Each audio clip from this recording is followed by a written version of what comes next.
Assalamu alaikum viewers, I am Mohammad Sanawar and welcome back to How to Do This. And in today we are going to start a new session. This session is about PHP framework, and in this lecture we just got an idea about framework, what the framework actually is, and also we will discuss why we need and why we use this framework and in web development and its scope, requirements.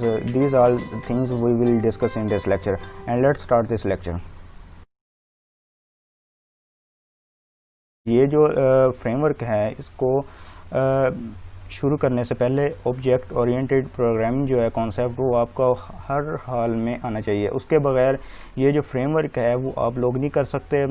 Keep in mind object oriented programming जो है concept जो है वो आपको हर सूरत आना चाहिए, और ये जो कॉन्सेप्ट है वो मैं आपको फ्रेमवर्क से पहले करवाऊँगा, और इसके बगैर आप लोग फ्रेमवर्क पे मूव नहीं कर सकते। ये फ्रेमवर्क जो है कॉन्सेप्ट आएगा तो तब आप जो है वो फ्रेमवर्क इजीली सीख सकते हैं। कोई भी फ्रेमवर्क उठा लें, ऑब्जेक्ट ओरिएंटेड प्रोग्रामिंग कॉन्सेप्ट के बगैर आपका कोई भी फ्रेमवर्क नहीं हो सकता है।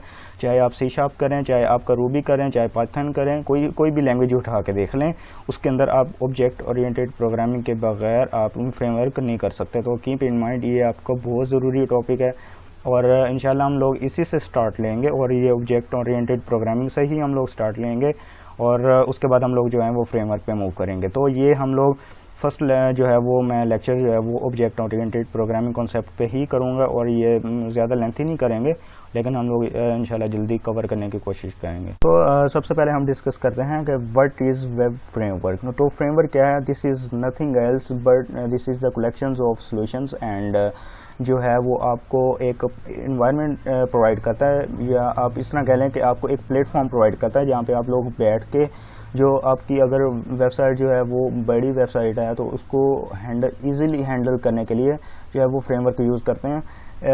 बड़ी वेबसाइट कैसे कि अगर जैसे आपके पास 1000 ऑफ कोड्स हैं तो वो उसको मैनेज करना बहुत ज़्यादा मुश्किल हो जाता है, क्योंकि एक ही फाइल के अंदर जो है वो आपके पास कोड डेटाबेस के साथ उसका कनेक्शन किया हुआ है, आपकी लॉजिक्स जो हैं वो भी उसी फाइल के अंदर है, आपका फ्रंट व्यू भी उसी फाइल के अंदर है। तो आपको उस कोड में जो है वो ज़्यादा कम्प्लेक्सिटी जो है वो नज़र आएगी। तो उसको कम्प्लेक्सिटी को रिड्यूस करने के लिए तो हमने फ्रेमवर्क यूज़ करते हैं। तो फ्रेमवर्क क्या है? फ्रेमवर्क जो है वो आपको एक इन्वायरमेंट सेट कर देता है जो आपको हर चीज़ जो है वो एक पीसीज जो कोड है उसको एक पीसीज में डिवाइड कर देता है, और उस कोड पे आपको इजीली जो है वो जो कोड है वो हैंडल कर सकते हैं। लाइक अगर आपका लॉजिक्स है उसको हम लोग एक अलग फाइल क्रिएट कर लें, वहाँ पे आपकी अलग जो है वो कोई लॉजिक्स हो सकती हैं, और जो फ्रंट जो आपने डिज़ाइन बनाना है उसके लिए अलग फ़ाइल हो सकती हैं, और इन दोनों को इंटरेक्शन करना है उसके लिए अलग फ़ाइल हो सकती हैं। तो ये जो है फ्रेमवर्क आपको एक डिफरेंट जो है वो सर्विसेज जो है वो प्रोवाइड करता है, और रिसोर्सेज जो हैं वेब रिसोर्सेज, वेब सर्विसेज जो हैं वो भी जो है वेब फ्रेमवर्क प्रोवाइड करता है। डिफरेंट जो है इसके फीचर्स हैं फ्रेमवर्क के, वो जो है वो इजीली आप लोग जो वेबसाइट जो है वो उसको हैंडल कर सकते हैं। आप लोग PHP कोर जो है वो कोर लैंग्वेजेस जो है वो भी यूज़ कर सकते हैं, लेकिन जो है वो उसको हैंडल करना अगर आपके पास लार्ज लेवल पे वेबसाइट्स हैं और उसको जो है वो हैंडल करना बहुत ज़्यादा मुश्किल हो जाता है। तो आपका जो अगर लेट्स से कि आपके एक फाइल के अंदर 1000 जो है 100 लाइन्स ऑफ कोड्स हैं, देन अगर आप फ्रेमवर्क यूज़ करके उसको मैनेज करेंगे तो आपका जो कोड है वो रिड्यूस हो गया, लेट्स से कि वो 100 पे आ जाएगा। तो ये 10 टाइम्स जो है वो रिड्यूस हो जाए, 90% जो है वो कोड आपका रिड्यूस हो जाते हैं। तो इसलिए हम जो है वो फ्रेमवर्क यूज़ करते हैं। और इसके बाद ये जो फ्रेमवर्क हैं वो आपको जो ऑथराइजेशन जो है वो ज़्यादा आपकी जो वेबसाइट्स हैं उनको जो है वो बहुत ज़्यादा सिक्योर करती है। तो ये जो सिक्योरिंग जो प्रोसेस है और डिफरेंट जो है वो इसके जो फीचर्स हैं उसको कंट्रोल करने के लिए ये जो है वो APIs और वेब सर्विसेज और वेब रिसोर्सेज यूज़ करके तो हम जो है वो वेबसाइट जो है वो उसको जो है वो हैंडल करते हैं। सबसे पहले हम देख रहे थे कि फ्रेमवर्क क्या होता है। वो जो है ऑलरेडी मैंने चीज़ें डिस्कस कर दी हैं। ये जो फ्रेमवर्क्स हैं ये आपको प्रोवाइड करते हैं web services, web resources, web APIs, ये जो चीज़ें हैं वो प्रोवाइड करती हैं, और डिफरेंट जो है वो सिक्योरिटीज़ जो हैं वो प्रोवाइड करती हैं। और मैं आपको एक और एग्जांपल दे देता हूँ कि लेट्स से कि आपको सम टाइम जो है वो एक कोड जो है डिफरेंट प्लेसेस पे वो आपको उसकी ज़रूरत पड़ सकती है। लेट्स से कि आपने एक फंक्शन लिखा हुआ है और फंक्शन में क्या होता है कि वो फंक्शन जो है वो आपको हर फाइल के अंदर उसको मतलब लेट्स से कि लिखना पड़ जाता है, तो फिर वो बार बार जो है वो कोड आपके लिए लिखना वो ज़्यादा मुश्किल हो जाता है। तो वेब फ्रेमवर्क में जो फ्रेमवर्क्स हैं वो आपका जो कोड है वो ये जो कम्प्लेक्सिटी है वो आपकी दूर कर देता है। वो कम्प्लेक्सिटी किस तरह के, आपका जो कोड है वो आपको बार बार लिखने की ज़रूरत नहीं पड़ती। अगर आपके पास ऑलरेडी जो है वो आप एक बार कोड लिख लें और उसके बाद उसको किसी भी फाइल के अंदर उसको इंक्लूड करवा सकते हैं, तो ये जो है कोड एक पीसेस में डिवाइड हो जाता है। तो इसलिए हम लोग जो है वो फ्रेमवर्क यूज़ करते हैं। यहाँ पे मैंने लिखा हुआ है ह्यूज कोड मैनेजमेंट। अगर आपके पास मिलियंस ऑफ कोड्स पड़े हुए हैं, लाइंस ऑफ कोड्स पड़े हुए हैं, तो उसको हम लोग अंडरस्टैंडेबल हो हर डेवलपर के लिए, हर प्रोग्रामर के लिए कि ये कोड जो है वो इसका फ्लो क्या है, ये किस तरह मैनेज हो रहा है और ये चीज़ें कहाँ से आ रही हैं, कहाँ से जा रही हैं, कहाँ से डेटा आ रहा है, कहाँ से जा रहा है। तो ये जो सारी चीज़ें हैं वो आप लोग फ्रेमवर्क के थ्रू जो है वो इजीली मैनेज कर सकते हैं। तो ये एक प्लेटफॉर्म है, जस्ट आप आइडिया गेट करें कि this is just a platform where you can see it and develop your websites and this is nothing else. So move next, why we use framework. तो हम लोग ये जो फ्रेमवर्क हैं वो यूज़ क्यों कर रहे हैं, ऑलरेडी मैंने आपको बता दिया हुआ है कि अगर आपके पास ह्यूज कोड ऑफ लाइन्स हैं then you can manage into multiple pieces of code. तो आप लोग ये जो है वो फ्रेमवर्क जो है वो यूज़ कर सकते हैं। और उसके बाद इसमें एक मेन चीज़ जो है वो हम लोग डिस्कस करेंगे।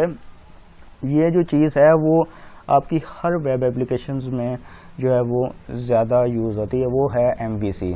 ये एक बहुत इम्पोर्टेंट कॉन्सेप्ट है। ये हर फ्रेमवर्क में, ऑलमोस्ट हर फ्रेमवर्क में, हर प्रोग्रामिंग, हर जो डेवलपर है वो यूज़ करता है।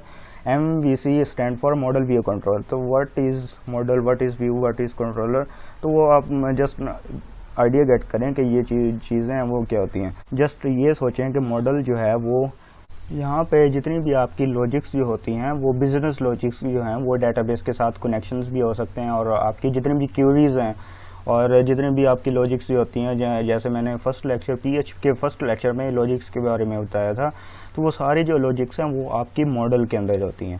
और उसके बाद व्यू क्या होता है, जो आपको एक जो यूज़र इंटरफेस होता है, जो आपके सामने जो शो हो रहा होता है वो आपका एक यूज़र इंटरफेस है, तो उसको आप लोग जो है वो व्यू नाम दे लेते हैं। और कंट्रोलर क्या है, कंट्रोलर जो है व्यूज़ और मॉडल के अंदर जो है वो उसको दोनों को कंट्रोल करता है। लाइक डेटाबेस से अगर डाटा फेच करना है तो वो मॉडल को रिक्वेस्ट करेगा और मॉडल जो है वो डाटा फेच करके लेके आएगा और जो है वो फिर कंट्रोलर को देगा और कंट्रोलर जो है फिर वो व्यू पे शो करवाएगा। तो ये एक आप यूँ कह लें कि ये जो है वो रिक्वेस्ट मैनेजमेंट करता है। जो यूज़र जो है वो कोई भी रिक्वेस्ट कर रहा है तो वो कंट्रोलर जो है वो उसको मैनेज कर रहा है। तो ये जो है मेन इसका जो है वो पॉइंट होता है जो मैनेजमेंट कर रहा होता है। तो ये आपका MVC है। तो डिफरेंट जो है वो फ्रेमवर्क हैं जो आप लोग वेब सर्वर साइड यूज़ करते हैं, तो वो हैं रूबी ऑन रेल। ये एक बहुत ही पावरफुल फ्रेमवर्क है और ये मोस्ट ज़्यादा यूज़ नहीं, लेकिन ये जो है वो टॉप ट्रेंडिंग में जो है वो चल रहा है। उसको हम लोग जो है इसकी बैकएंड जो लैंग्वेज यूज़ करते हैं वो रूबी यूज़ करते हैं। और उसके बाद जो है वो Django फ्रेमवर्क है और इसकी जो बैकएंड लैंग्वेज है वो पाइथन लैंग्वेज है, और इसका जो फ्रेमवर्क है जो मोस्ट यूज़ होता है वो Django लैंग्वेज है, सॉरी फ्रेमवर्क है। और उसके बाद जो है वो जावास्क्रिप्ट में जो फ्रेमवर्क यूज़ कर रहे हैं आजकल, ये 3rd नंबर पे जो है वो यूज़ कर रहे हैं, वो है एंगुलर फ्रेमवर्क। और इसको समटाइम जो है वो आपको इसको नाम दे सकते हैं AngularJS। तो ये जो है वो भी बहुत ज़्यादा पावरफुल फ्रेमवर्क है और ये मार्केट में बहुत ज़्यादा यूज़ हो रहा है। और 4th वन जो है वो हमारे पास ASP.NET है, और ये इसकी जो बैकएंड लैंग्वेज जो मोस्टली जो यूज़ करते हैं वो है C# यूज़ करते हैं। और हमारे पास जो है लास्ट जो होता है वो Laravel है। और PHP में डिफरेंट जो है वो फ्रेमवर्क यूज़ कर सकते हैं, जैसे Cake PHP है और उसके बाद कोऑर्डिनेटर है, और इसके मल्टीपल जो हैं वो फ्रेमवर्क हैं। दूसरी जो लैंग्वेजेस हैं C# है, और JS के भी ये जो मैंने डिस्कस कर दिए हैं, JS के भी बहुत ज़्यादा फ्रेमवर्क हैं, जिस तरह स्प्रिंग तो है वो जावा प्रोग्रामिंग का फ्रेमवर्क है स्प्रिंग। और उसके बाद जो है एक्सप्रेस जो है वो भी JS जावास्क्रिप्ट का फ्रेमवर्क है, बहुत ही अच्छा जो है वो फ्रेमवर्क है। ये जो है डिफरेंट जो है वो फ्रेमवर्क हैं, ये जो फ्रेमवर्क हैं ये बहुत ही सिक्योरिटी जो है वो आपको प्रोवाइड करती हैं, और ये आपको जो है वो URL राउटिंग जो है वो बहुत ज़्यादा सिक्योर करती हैं, और रिसोर्सेज हैं, वेब रिसोर्सेज हैं वो भी प्रोवाइड करती हैं, वेब सर्विसेज जो हैं वो भी ऑलरेडी डिस्कस कर चुके हैं, और डेटाबेस एक्सेस मैपिंग और कॉन्फ़िगरेशन जो है वो बहुत इजीली इसमें मैनेजमेंट करती हैं। ये भी फीचर्स PF फ्रेमवर्क जो है वो प्रोवाइड करती है। ये जो सारी चीज़ें हैं वो हम 1 बाय 1 जो हैं वो आगे जो कमिंग लेक्चर्स होंगे उसमें देखेंगे। जस्ट आप जो है वो आइडिया गेट करें कि व्हाट इज़ फ्रेमवर्क। तो ये आप जो चीज़ें हैं वो आपको इन चीज़ों को पता होना चाहिए, और फ्रेमवर्क क्यों यूज़ करते हैं ये जो चीज़ है वो भी ऑलरेडी मैंने बता दिया हुआ है। और उसके बाद जो है वो लास्ट थिंग जो आती है इसमें फीचर्स में वो है कैशिंग, और ये कैशिंग जो है वो रिड्यूस जो है वो बैंड विड्थ जो है वो उसको रिड्यूस करते हैं, और जो सर्वर लोड पड़ता है वो भी इसको रिड्यूस करते हैं। तो ये जो है वो हम लोग सब फ्रेमवर्क यूज़ करते हैं, और इसके अंदर हम लोग जो है वो APIs कॉन्फ़िगरेशन जो है इंटीग्रेशन जो है वो हम लोग फ्रेमवर्क में यूज़ करेंगे। और फ्रेमवर्क जो है वो आप इतना समझें कि ये PHP कोर जो है इसका एडवांस चीज़ है, वहाँ पे आप लोग जो है वो कोड जो है इजीली मैनेज कर सकते हैं। उसके डिफरेंट लेयर्स होती हैं, जैसे मैंने डिफरेंट लेयर्स जो है वो ऑलरेडी आपको डिस्कस कर चुके हैं। मॉडल लेयर जो है, व्यू लेयर जो है, कंट्रोलर लेयर, ये 3 लेयर्स होती हैं जो इजीली कोड को मैनेज कर रहे होते हैं। अगर लेट्स से कि आपको एक आपने 1000 ऑफ रिकॉर्ड आपने उसको लिखा हुआ है, तो वहाँ पे अगर आपको एक छोटा सा जो है वो एक लाइन जो है वो उसको चेंज करनी पड़ रही है, तो लेकिन आपको नहीं पता है वो लाइन कहाँ पे, तो आप जो है हेल्पर फंक्शन जो है डिफरेंट जो है चीज़ें इसके अंदर जो है सर्विसेज यूज़ करके वो जो है आपको नहीं पता है। अगर न्यू डेवलपर आता है तो उसको नहीं पता है कि मैंने कहाँ पे चेंजेस करनी है, तो ये जो है वो फ्रेमवर्क में आपको इजीली पता चल जाता है कि अगर उसको पता है कि मैंने मॉडल के अंदर चेंजेस करने हैं तो उसने मॉडल के अंदर जाना है, तो अगर व्यू के अंदर उसको फ्रंट व्यू चेंज करना है तो आपको इजीली जो है वो आपको अंडरस्टैंडेबल होगा कि मैंने कोई चेंजेस जो है वो कहाँ पे करनी है। तो ये जो सारी चीज़ें जो हैं वो आपका फ्रेमवर्क कंट्रोल कर रहा होता है। बहुत ही पावरफुल चीज़ है, बहुत ही जो है वो ईजी भी है और इंटरेस्टिंग भी है। ये जो फ्रेमवर्क है इसको शुरू करने से पहले ऑब्जेक्ट ओरिएंटेड प्रोग्रामिंग जो है कॉन्सेप्ट वो आपका हर हाल में आना चाहिए। उसके बगैर ये जो फ्रेमवर्क है वो आप लोग नहीं कर सकते। Keep in mind object oriented programming जो है कॉन्सेप्ट जो है वो आपको हर सूरत आना चाहिए, और ये जो कॉन्सेप्ट है वो मैं आपको फ्रेमवर्क से पहले करवाऊंगा, और इसके बगैर आप लोग फ्रेमवर्क पे मूव नहीं कर सकते। ये फ्रेम जो है कॉन्सेप्ट आएगा तो तब आप जो है वो फ्रेमवर्क इजीली सीख सकते हैं। कोई भी फ्रेमवर्क उठा लें, ऑब्जेक्ट ओरिएंटेड प्रोग्रामिंग कॉन्सेप्ट के बगैर आपका कोई भी फ्रेमवर्क नहीं हो सकता है।